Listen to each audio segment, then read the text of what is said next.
Prime వెలుగు చూడనంత వరకు అతడు ఓ మంచి కొడుకు, ఓ మంచి వైద్య విద్యార్థి.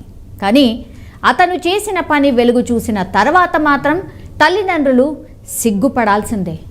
అసలు అలాంటి వాడిని కన్నామా అంటూ బాధపడ్డారు. సభ్య సమాజం ముందు తమ పరువు తీసిన కొడుకును చీదరించుకుంటున్నారు. ఇంతకీ ఆ డెంటల్ స్టూడెంట్ చేసిన పని ఏంటంటే, కళ్ళద్దాలు పెట్టుకుని సిన్సియర్ స్టూడెంట్గా కనిపిస్తున్న ఇతడి పేరు ఇబ్రహీం. చెన్నైలో ఇతడికి ఓ సొంత ఇల్లు కూడా ఉంది.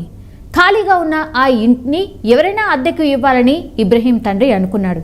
అయితే ఆ ఇంటికి తాను దగ్గరుండి రిపేర్లు చేయిస్తానని ఇబ్రహీం ముందుకొచ్చాడు. కొడుకు బాధ్యతగా ఇంటి రిపేర్లు చేయిస్తానని చెప్పడంతో తల్లిదండ్రులు కూడా హ్యాపీగా ఫీల్ అయ్యారు. తన కొడుకు బాధ్యతలు తెలుసుకుంటున్నాడని సంబరపడిపోయారు. కొన్ని రోజులకు ఆ ఇల్లు రిపేర్ పూర్తయిపోయింది. అందులోకి ఓ జంట అద్దెకు దిగింది. ఇంటి ఓనర్తో పాటు ఆయన కొడుకు ఇబ్రహీం మంచితనానికి అద్దెకు దిగిన జంట ఫిదా అయిపోయారు. మంచి యజమానులు ఉన్న ఇల్లు దొరికిందని సంతోషపడిపోయారు. రోజులలా గడుస్తూ ఉండగా అద్దెకు దిగిన ఇల్లాలు బెడ్రూమ్లో ఉన్న బూజు దులపడానికి సిద్ధపడింది. అలా బెడ్రూమ్ క్లీన్ చేస్తుండగా కిటికీ వద్ద ఇల్లాలికి ఓ పెన్ కనిపించింది. ఉండకూడని ప్రదేశంలో పెన్ కనిపించడంతో ఏమీ అర్థం కాని ఆ ఇల్లాలు తన భర్త ఆఫీస్ నుంచి రాగానే చేతికి ఆ పెన్ను ఇచ్చింది.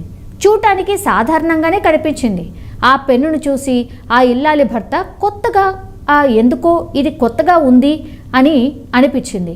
కాస్త డీటెయిల్గా చూసేసరికి భర్త షాక్ అయిపోయాడు. అది మామూలు పెన్ను కాదు, వీడియో రికార్డింగ్ చేసే పెన్నని ఆ ఇల్లాలి భర్తకు అర్థమైపోయింది.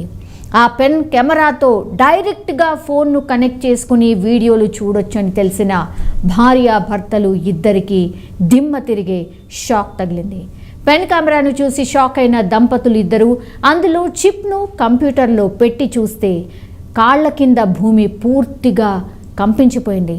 తన భార్య దుస్తులు మార్చుకుంటున్న దృశ్యాలతో పాటు ఇతర విజువల్స్ చూసి కంగారు పడిపోయారు. ఇంట్లో అద్దెకు వచ్చినప్పటి నుంచి జరుగుతున్న దారుణం ఆ యువ దంపతులకు అర్థమైపోయింది.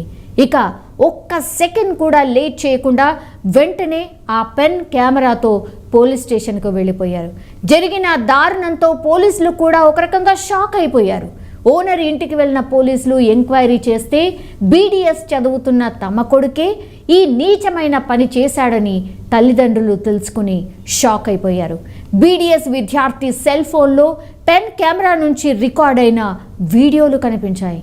ఇబ్రహీంను అప్పుడు అదుపులోకి తీసుకున్న పోలీసులు పలు సెక్షన్ల కింద కేసు నమోదు చేశారు. మనిషి అభివృద్ధికి ఉపయోగపడాల్సిన టెక్నాలజీని ఇలా కొందరు నీచులు దుర్వినియోగం చేసి సామాన్యుల జీవితాలతో ఆడుకుంటున్న పరిస్థితి స్పష్టంగా కనిపిస్తోంది. అయితే అందరూ అలా ఉండకపోయినా మన జాగ్రత్తలో మనం ఉండాల్సిన అవసరం ఖచ్చితంగా ఉంది. అందుకే ఏదైనా కొత్త ఇంట్లో అద్దెకు దిగే ముందు పిన్ ఓసారి చెక్ చేసుకోవాల్సిన అవసరం ఎంతైనా ఉంది. లేదంటే మనం కానీ మనకు తెలిసిన వాళ్ళు కానీ అలాంటి ఘటనలో బాధితులుగా మిగిలిపోవాల్సి ఉంటుంది.